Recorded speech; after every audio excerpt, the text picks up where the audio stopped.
Hi, we've got Jordan Mechner here with us. He's the creator of Prince of Persia. He's also the executive producer of the upcoming Jerry Bruckheimer Prince of Persia movie. He's going to answer some questions for us. As the original creator of Prince of Persia, how long have you been waiting to see it made into a movie?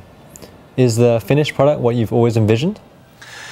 Well, I think I always hoped that Prince of Persia might become a movie someday, even when I was making the original game on the Apple II in the 1980s. But I think even then, in my wildest dreams, I couldn't have envisioned that it would become a movie on such a huge scale that Jerry Bruckheimer can deliver, with the amazing production values and the special effects that are possible with today's technology. So the movie really goes beyond my dreams in many ways. There have been a lot of bad movie game adaptations. Is Prince of Persia finally going to be the movie that changes how we think about movie game adaptations? Not every video game should become a movie, but I think Prince of Persia is really ideally suited to become a film for several reasons. And part of it is because the hero is a really sympathetic, relatable human hero, and the story is it's kind of an old-fashioned romantic adventure. There's a beautiful princess, there's an evil, scheming villain, and there's a really cool dagger that can turn back time. So I think all of these elements, work for the film, and also it's a kind of physical action that's always worked, really well in adventure films. What do you think of the cast? Casting a white American guy as a Middle Eastern prince has been a controversial choice. What qualities do you think Jake Gyllenhaal brings to the role? I think Jake makes a terrific Prince of Persia. He did a lot of his own stunt work. He did a lot of physical training, writing, and sword fighting for the role.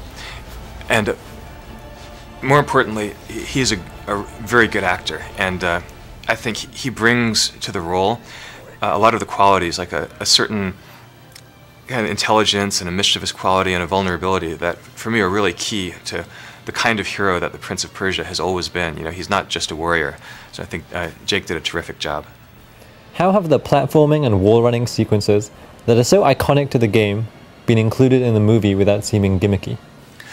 Well, for me, having lived with the Prince of Persia games for so many years, to see the movie, probably one of the things that put the biggest smile on my face was certain moments where Prince Dastan has to do a move or run on a wall, or in a way that reminds me of the games. And I think what we strove for in making the movie was to always have those moments be motivated in the action, so that it doesn't seem like we created an artificial reason to put them into the movie, but that it's just what he had to do in that moment. And I think it works really well.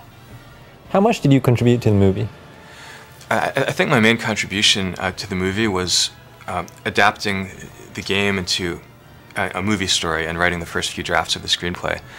And I've been involved as an executive producer throughout, but I think the adaptation was really my main contribution. What's next for Jordan Mechner? Well, I'm actually working on several projects now in all three media, in movies, games, and graphic novels. My first two graphic novels are coming out this spring. One is Prince of Persia. The other is an original swashbuckling adventure called Solomon's Thieves. I'm very excited about both of those. On the screenwriting front, I've just written the screenplay adaptation of a comic book called Fathom for Megan Fox to star in. And then on the game front, there's a project that I've wanted to do for a long time, which is an update of the first game I ever did before Prince of Persia, called Karateka. So I really love working in all three media, and stay tuned.